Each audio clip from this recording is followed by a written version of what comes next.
NCQA. Ben is a senior research informaticist, but likes to go by Chief Confusion Officer.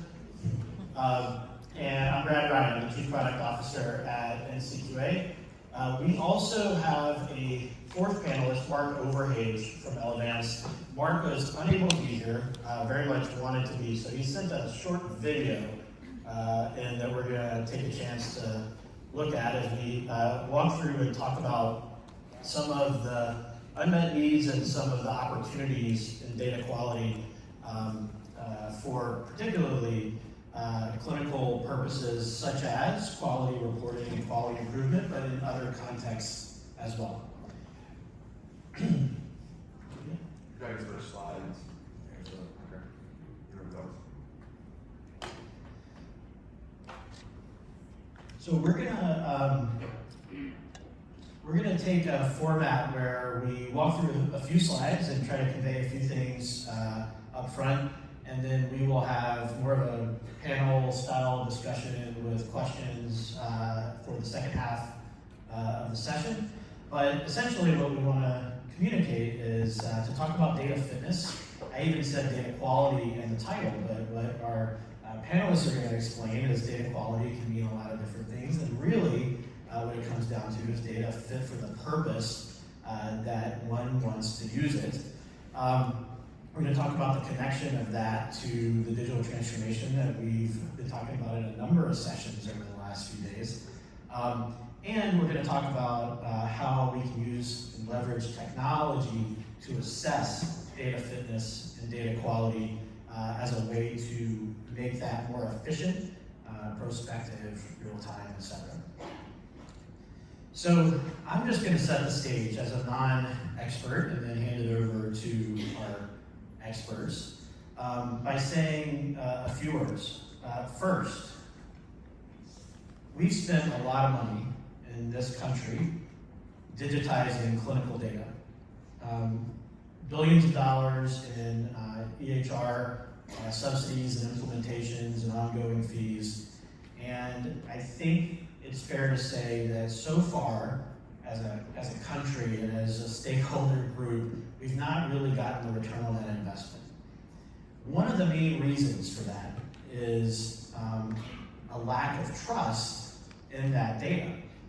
Interoperability in conferences like this one 10 years ago, even 5 years ago, was almost synonymous with talking about data formats. Are we all using the same format for transmitting data, and are we all trying to use the same codes? The utility of the data, is it the right data, is it complete? Is it the right data for my use case was kind of an afterthought or a non-thought. That has led to inconsistent, incomplete, flat out incorrect, and unvalidated, and therefore untrusted data that sits in all these electronic systems all over our country and all over different organizations that participate in healthcare. And I want to connect a dot that says the lack of trust between parties in data about health is one of the major barriers to the adoption of value-based contracts, which many of us at this conference really believe is one of the answers to the incentive challenges that we face. But if parties can't agree on what's happening and they can't agree on how to measure it, it's impossible to tie financials to it. So when you really talk about the barriers to value-based contracting, it comes down to business model changes and trust. And the data is a big piece of that trust. The second thing that I want to say to sort of lay the foundation for this discussion is we've talked a lot about FHIR, whether you're a FHIR expert, a FHIR novice like me, or don't know what it means and it sounds technical. I just want to say adopting FHIR standards doesn't mean that the data is good. FHIR is a framework for defining data models. FHIR includes definition of data models and transmission formats. But it doesn't say anything about is the data accurate, is it complete, is it fit for purpose, and that's the topic that we want to take on here. The last piece, before I turn it over, is the connection between the business case that I just outlined in value-based care, value-based contracts and incentives based on quality of care, and FHIR standards and adoption of standards. That business case is really made if we can trust the data. If we can solve this problem of across parties being able to trust the data that's being shared with us, confidence in the data plus the value-based contracting use case, to me, and I think many others, is a very strong financial business case for investing in these standards and really making this data useful. Data, there's a cliche that the data is no good until you use it. This is how we start using it.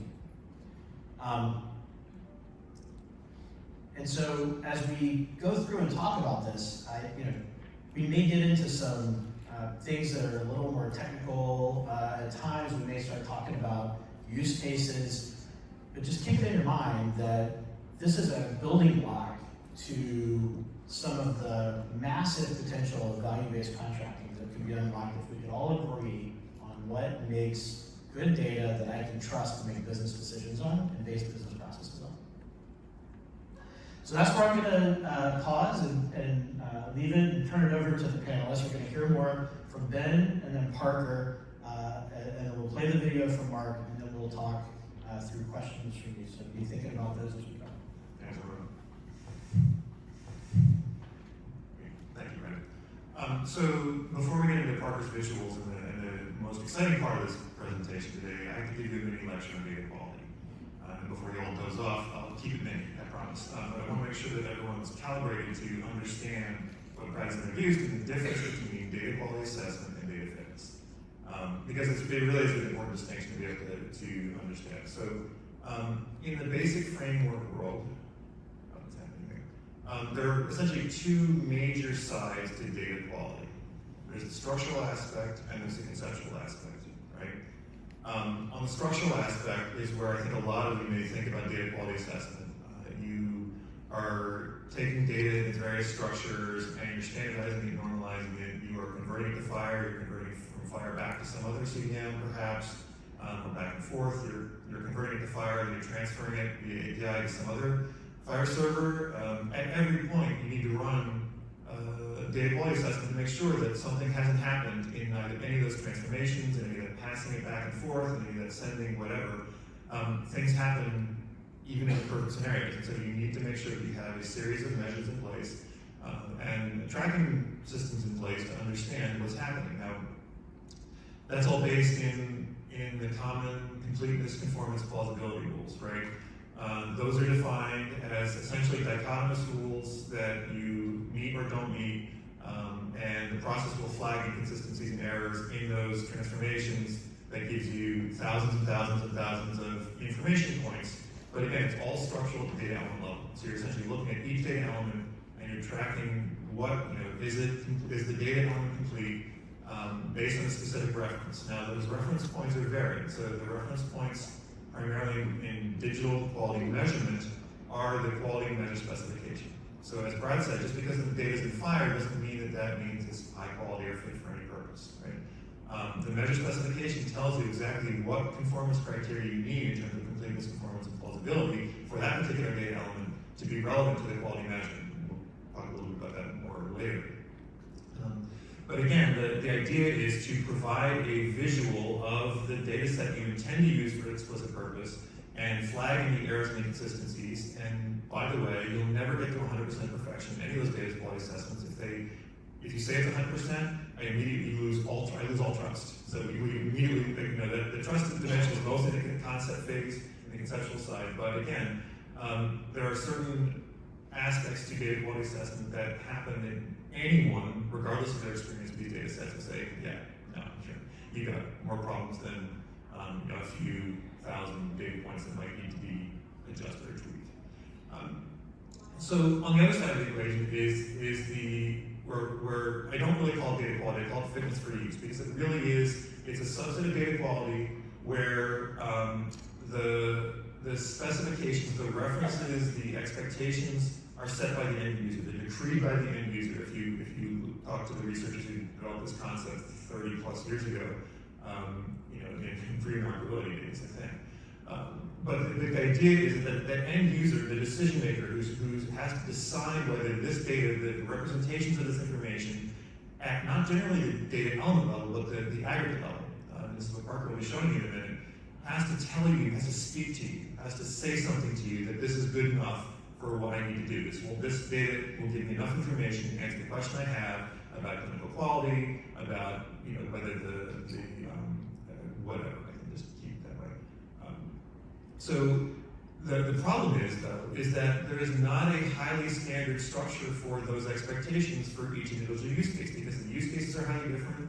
They differ by program, they differ by data type, they differ by data source. And in this world where we're talking about integrating clinical data from health records with public health data, with internal administrative system data, with justice data, so the idea that data can come from everywhere, can come from devices now.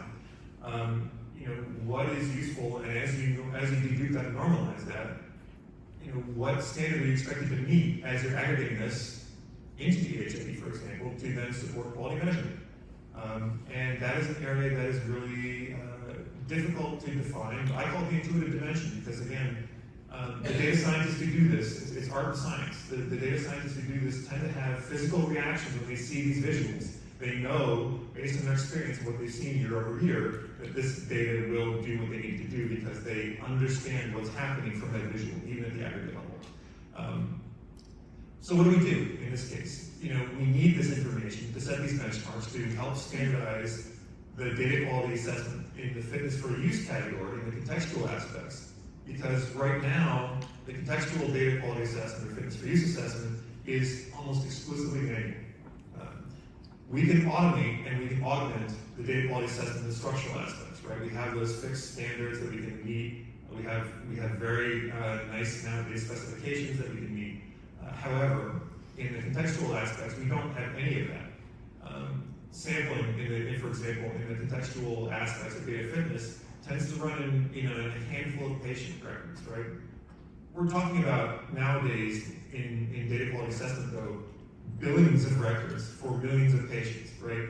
Does a sample of 4 to 5 patients from one HIE tell you that you've got data you can trust even for a quality measurement use case, which I do say is a lower bar than perhaps clinical decision making, but still, again, you want to know, can you use this information? And do you really trust it? Do you trust the processes?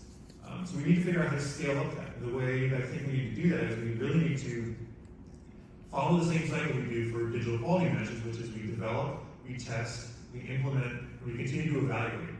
So that information we need is from the field about what is seen as this is done. And this is where I think Marc's going to take over and talk about how we can then use that information to continually refine and revise the benchmarks that our expectation benchmarks for that contextual use. So the fitness for use designation can be augmented with a continuous stream of this information coming in. I firmly believe it can't be completely automated, but we may disagree on that point. But again, it's for a very specific use case, and those are highly complex. The information about the use case has to come from multiple actors, so there's not just one end user decision maker, it's usually a number of actors. You have to build all that into this process. And then you have to be able to figure out how to publish that for the next reporting cycle. So I think I'm going to leave it there because I have probably many more questions and answers that I've helped you with, but I want to get to the good part, which is the visualizations part, which I think is a lot more exciting than lectures on data quality. So, thanks, Evan. All right. Hey, everyone. Thank you for coming to this topic. And while I am an engineer and data scientist, I do promise to keep it at the visual level, because after all, it's you all who need to make the decisions on this information. Do I trust this? Is this worthy of contracting over, as Brad has laid out? And so what I'm going to show today is a process that started as an internal utility. My core role over the last year and a half was to do QA on our LPR. That's what we call our FHIR bundle. So it's across 50 million members. from the different Elevance health plans and started to use this to improve the quality of our own data. When I met Brad at HIMSS this past spring and was talking about hey, here's a gap that we need to fill, I said, hey, let me see if I can help. So let's get into it. For starters, all data are not created equal. And it's really important to know the use case, as my friends here have laid out. If you're feeding a bunch of middle schoolers, fish sticks, stale claims data might be okay. And if you want to solve world hunger, you better not suggest Aki Toro or rich genomics data is going to be your care management plan. And so how can we measure, and what are some things that we can agree on and try to see? What are some things that we can't? So let's start with some things we are saying and some things we aren't. Each doc you see on the screen here is an individual patient bundle. The size and color represent how many resources. Does this have 1,000 resources, or 1,200, or 11? And so if you look at the top right, we can see some that have been updated recently, and we have a decent longitudinal range on this patient. We have 5 years worth of patterns. So what I'm not saying is that I can tell you that any one particular one of those bundles may be of higher quality. I mean, if you're grading an English paper, what's the difference between a 93 and a 91 really? But I think what we are trying to say is that a room full of experts, which most of us happen to be, that those bundles in the top right have more information than ones on the bottom left, where it's administrative only record. We only have 2 pieces of data, and it says I still live in Brooklyn from 2014. That's not the case. If we look at this next, the top bundle versus the bottom bundle, we can say that the bottom bundle has more information. There's a few thousand data points as opposed to 4, but on top of that, all data points are not created equal. For example, 99213 code, procedure code, has a lot less information about how to take care of that patient. It's the most common CPT code. It says, I showed up to the doctor, versus a CPT code that says this patient had an amputation. Well, there's a lot more information in that particular code. And so if we weight these different things together and can look into it, what we can say, or at least we can claim, is that data quality is proportional to the amount of weighted information in that bundle. I'm not saying it's equal to, but as information goes down, data quality goes down. As information goes up, data quality goes up. And the next is, it's not binary. Data quality exists along a distribution. And so, we may be able to say, all right, well, those zeros over on the left, where it was, maybe there's a patient bundle that didn't even have a name filled out, very low completeness. But as we look at these, 200 people in this cohort, we can see, okay, well, hey, maybe everything, greater than a 20 is going to be fit for this use case, and this is absolutely where we still need the partnership of experts checking in. So let's go to claim number 2, which is that data quality is inversely proportional to data gaps. As data gaps go up, data quality goes down. World Health Org, to put it simply, what is a data gap? If we lack data, we lack understanding. An example of a data gap is the gender data gap that many of you all are familiar with. Life sciences in the 20th century had a lot of these issues. And so how can we measure that? Well, if we look at these few bars. On the left, we have the US Census, about 51% female. And in the center, we have our cohort, 52% female. And so we can measure the gap there. And so there's this machine learning algorithm called the Wasserstein distance. It's also called the Earth mover algorithm. How much Earth would I have to move for my observation to get back to my expectation?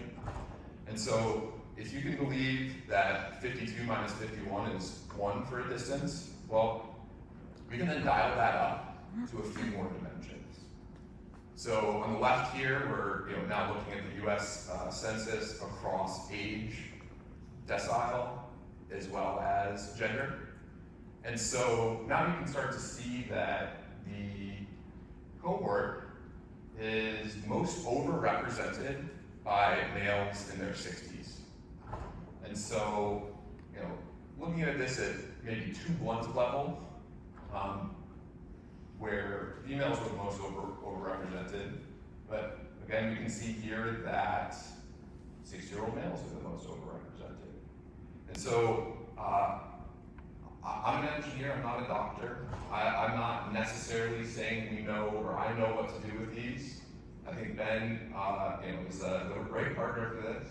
But one way to think about this could be, hey, maybe this cohort is of higher fitness for use for prostate outcome research than it is for ADHD medication research. But the other way to look at this is, okay, well, it's fairly unbalanced. And if you train a clinical algorithm on a population where everyone has prostate cancer, where as soon as you put that in the real world, it's going to think that everyone has prostate cancer. And so finding a way to measure how balanced your data is helps it generalize. So we'll look at 2 more data gaps, and then we'll do walk through some context and case study. Here we have a representation of the Area Deprivation Index, or ADI, which is a 1 to 100 measure of challenge. It's often used in SDOH calculations, where if you look at the map, more yellow spots have higher challenge, more blue spots have lower challenge. And so as you look at the population on the left of what the ADI looks like is then in our cohort, you can start to see that, okay, well, this population is actually a little wealth shifted.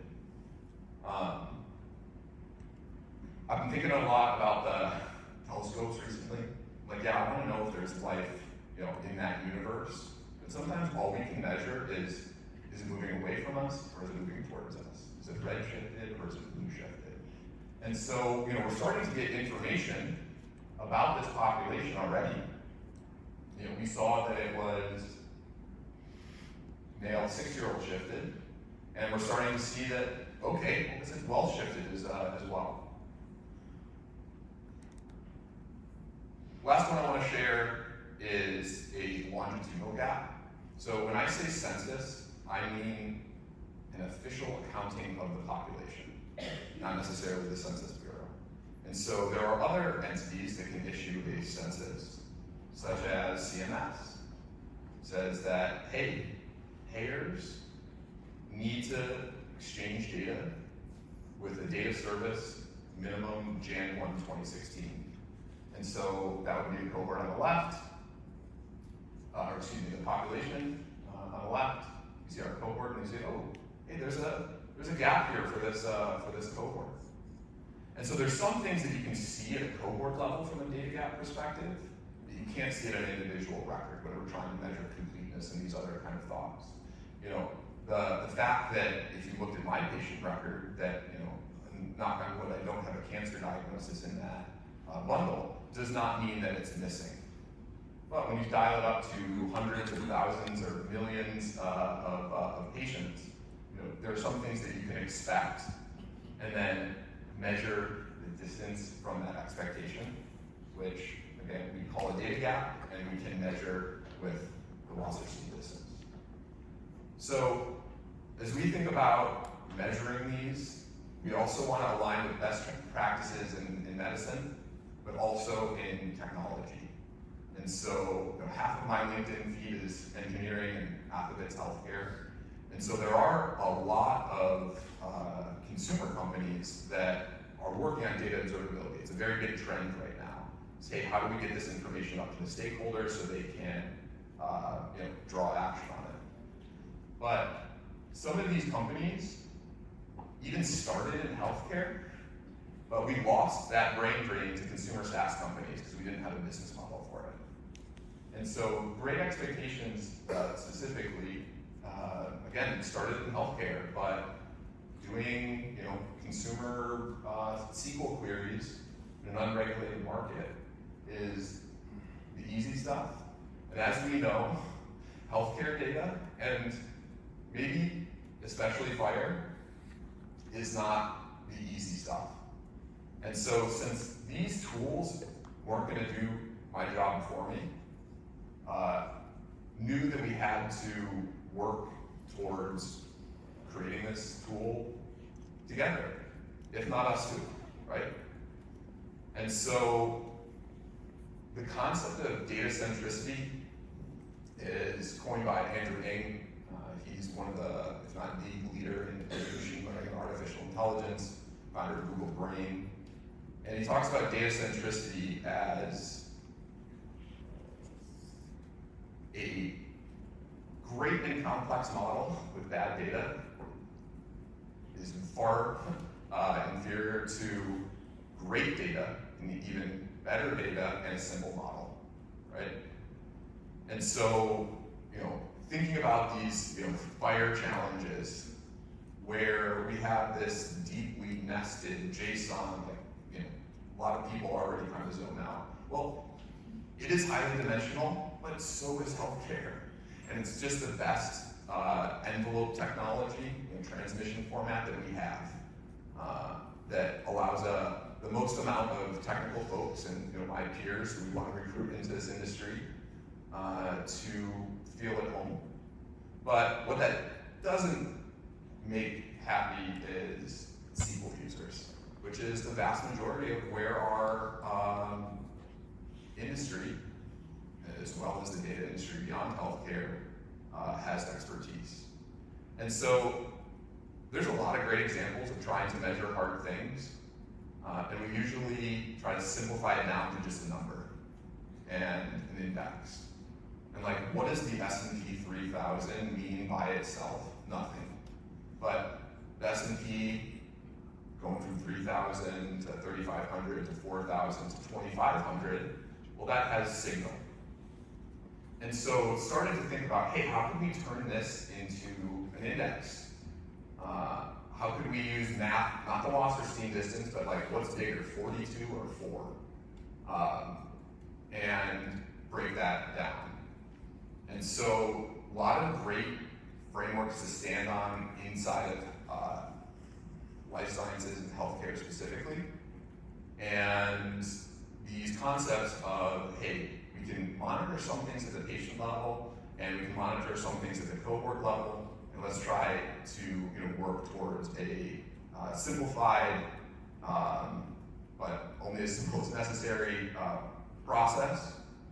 And then how can we get the experts to see what that means? Yes, the S&P goes from 3,000 to 3,500, but there are billions of dollars worth of PhDs who work for financial institutions to study that information, provide commentary on top of it, in order for us to drive business decisions. When we think about fitness for use, or when we think about tuning fitness for use, it's a lot like being an audio engineer. I want to build that board for Ben, but as all of these different parameters, as someone hooks up their guitar or their remote patient monitoring device, the experts are the ones who need to tune that engine and see if it plays sweet music on the other side to meet the demands. So we have FHIR data, there's different models, there's different producers, but at its core, the tool that we're working on takes in data, and it takes in weights, the sets of all those knobs, goes into the model, and it spits out a number. So let's go through an example use case. Care management pilot. You're going to start with 1, but then success looks like scaling to 50 markets.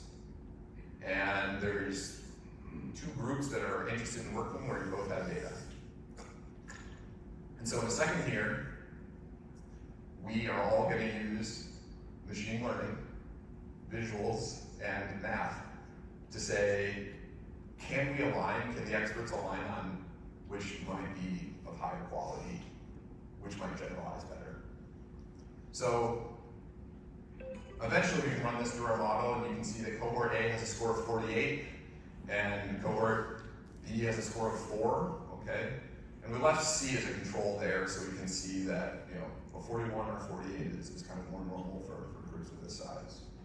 And so let's call .visualize on these methods and see if we can see which might be higher fitness for use. Well, turns out cohort B has not been updated in 1,000 days.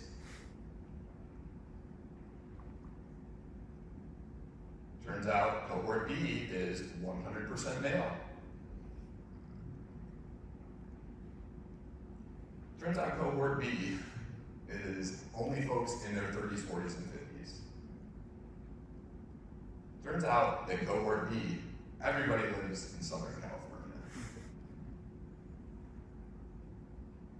Which cohort has higher fitness views? Who's on team A? Who thinks team B might be a better generalize? Awesome. Well, that brings us to our last claim, which is that adoption is correlated to how much you trust, but trust has to be correlated to understanding. We don't want to lean into complexity, we want to lean into transparency, and again, after all of these data science visualizations need to be so simple, even a doctor could understand, right? Marc wasn't able to make it for us. We're going to give this a go.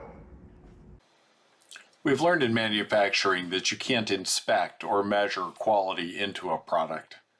Instead, you must engineer quality into the processes for producing that product. Of course, our members and patients aren't widgets, but the principle is still relevant. The fragmentation of our care delivery processes in the United States can make engineering quality into the care delivery process quite challenging.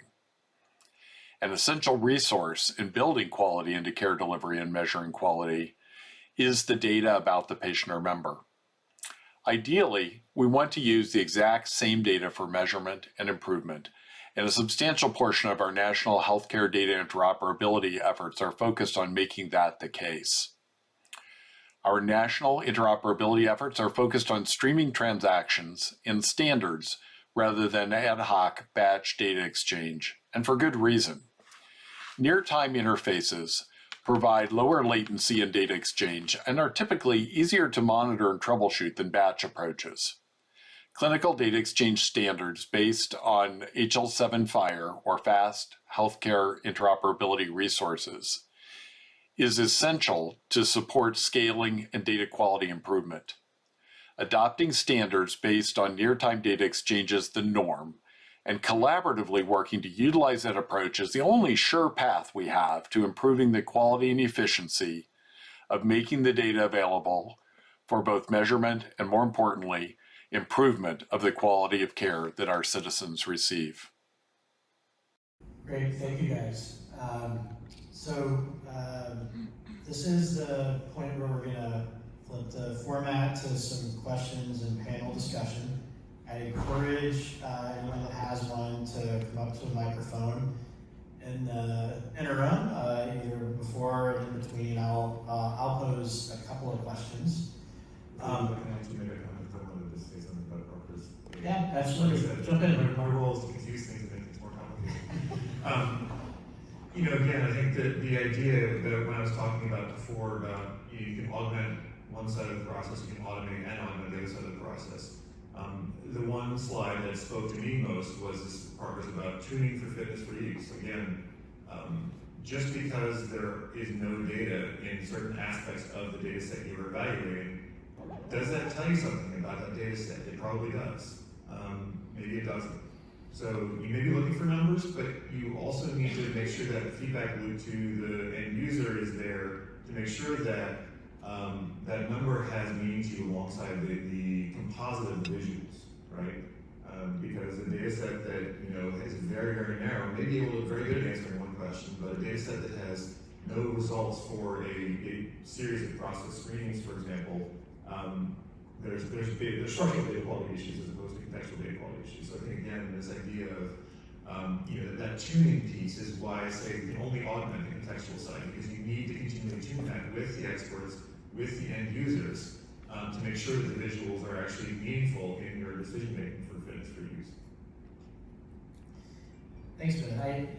You're starting to get at one of the ways I was going to frame a question, which is the way you described it, which is the end user sets the requirements for fitness, and then Parker described it as, I'm an engineer, I need to build something that can be tuned. For those of us with software backgrounds, that sounds a whole lot like the business requirements and the development acceptance criteria, which may be a useful model to play forward.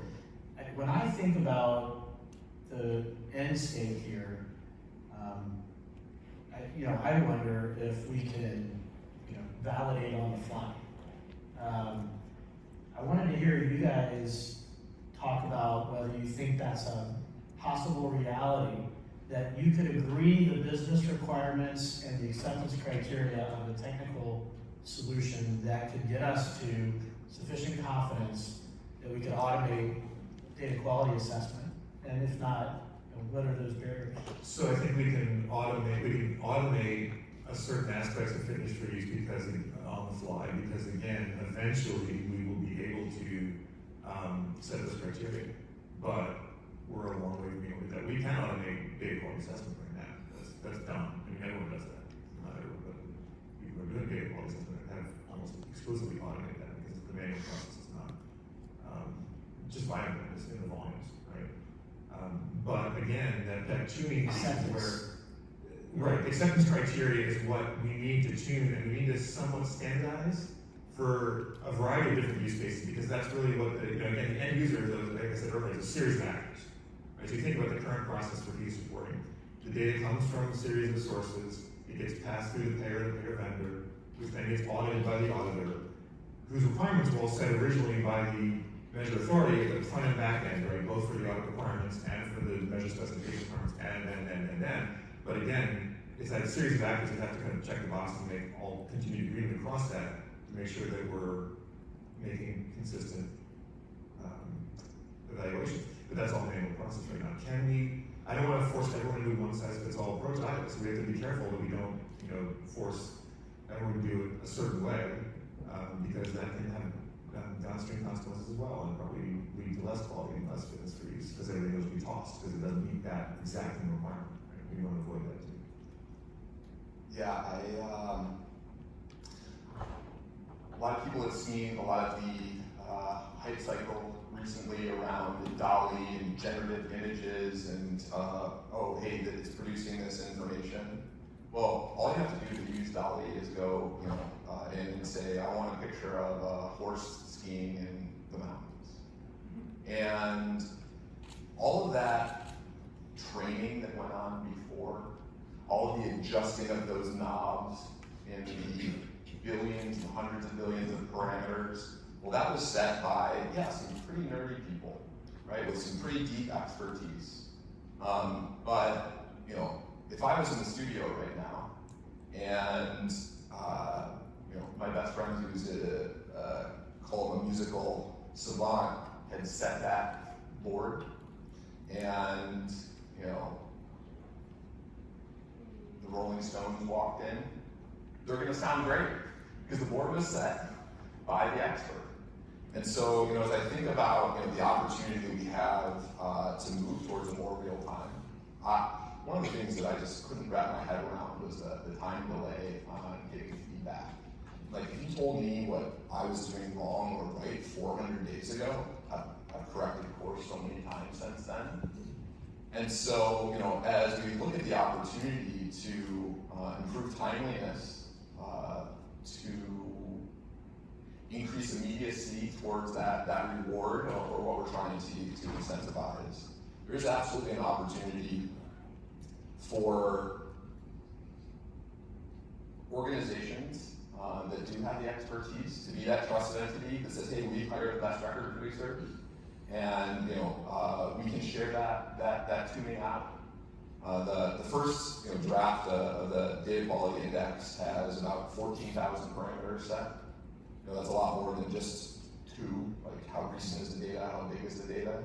But you know, it's a far cry from the 100 billion. Well, we don't need 100 billion because you know, we're at a point now where we can have some of these simple approaches borrowed from best-in-class modern technology, but bring it into this domain, and you know, you're helping us find a use case where we are going to be able to not just have data quality be a one-time thing, or not have it be the destination, but be a part of the journey that we're all on towards making it more real-time and informed decisions for our members. It's like learning how systems cycle. The better the data gets, the better the evidence gets, the better it feeds back in the system, then you have to go and recalibrate everything because you know more. 100 million came up. It's just way too high. What are the, you started to get into it, Parker, but what are the intermediate steps on the way there? How do we set it up so that we're learning before we can, get all the way to automation or a score that everybody trusts?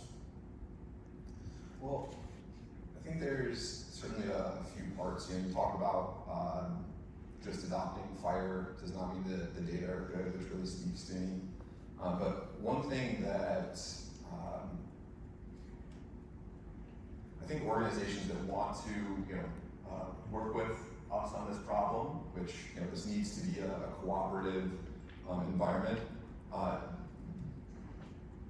needs to be willing to say, hey, I got a bunch of SQL people, but we should maybe think about just borrowing best practices from modern data scientists and Python. And we can look at, in analytics, it's basically like there's Python and there's not Python, right? And there's a bunch of great reasons for not Python. SQL is still amazing. R is amazing. But to be a part of the, call it technical side, that's only a small slice of it. And so I think that nailing down those use cases of, well, hey, when does this matter? I mean, the way I got on this trajectory prior to us connecting, I was on an interoperability project with a large IPA, and they said, hey, so we see that you're producing all these insights on top of FHIR, but what's your QA process for the insights? And it just kept double clicking down, and there wasn't a QA process at scale for our 50 million bundles. We were having people do 4, 5, 10, 100 at a time, and there's also upstream checks. And just because you do QA on the hammer, and you do QA on the nail, and you do QA on the wood, does not mean the house passed the specification. And so, looking at that final form takes some complexity, but data quality for data quality's sake, people are going to be, running towards the exit. That's a really, really hard sell. And so it really all starts with show us where to go, show us where the green is, and that use case that can help facilitate building trust. And the way to show them how to do that, I think, is big DQMs, which is data quality measures. Specify perhaps with our CQL, so we can transform those Python assessment methods into a standard model that will help people understand what the expectations are and be very explicit about how the standard way of assessing the information for this particular fitness for use case is. And it's unfortunate that DPMs is already taken because we needed it for data quality measures too, but we'll get past that at some point. I am certain that NCQA would come up with another acronym. We're really good at that. So you know, it's interesting.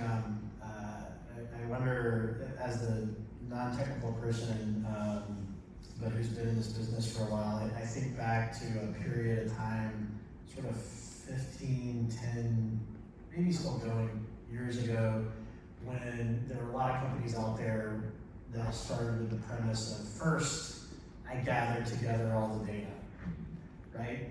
Then our problems were solved.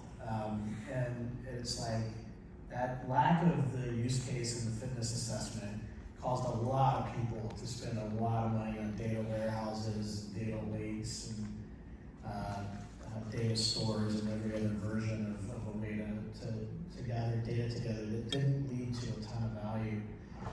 And that reframing of the data conversation around the use cases, where standards like FHIR can be adaptable and tunable, I think is one of the paradigm shifts that is going to have to be communicated, like all the way rippling out through the business leaders, not just the data and engineering teams, on why this investment is different than that last investment.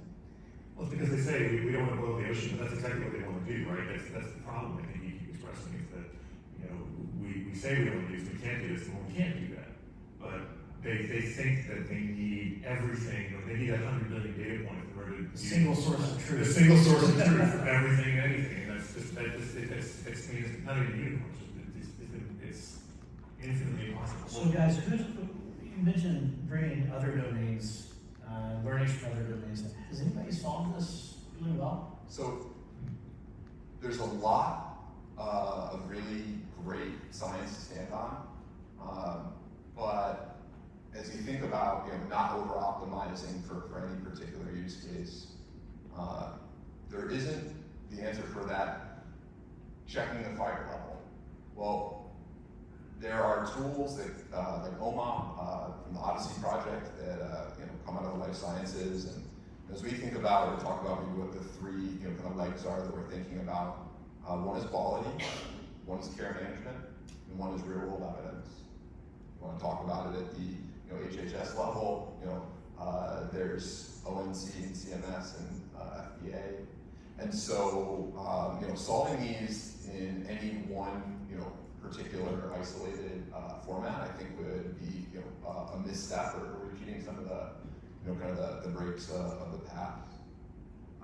And if I could on the last point, I think this echoes Mickey's comments yesterday. Is like the stuff is here. People often come and there's one thing I've learned from Dr. Overhage over the last year is it's all going to be Swiss cheese, right? If there's food deserts in America, there's absolutely data deserts. And people come and go, hey, I want a hard block Manchego. And we're like, well, we've got Swiss, right? And they're like, there's got holes. It's like, yeah, but it's got a whole lot of cheese too.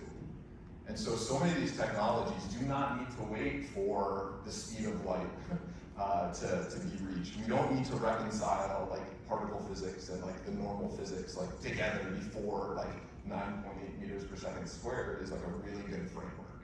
And so sure, we want to get to the speed of light or the single source of truth is a decent shot. But there is just an opportunity today, yesterday, and tomorrow to really use some of these, call it simple best practices to help I think remove a huge bottleneck that you pointed out in the industry towards building trust in these measures. And we should learn from other industries too. I mean, you mentioned not listening enough. I mean, the observational researchers have not solved the quality problem, but they have really made major headwinds.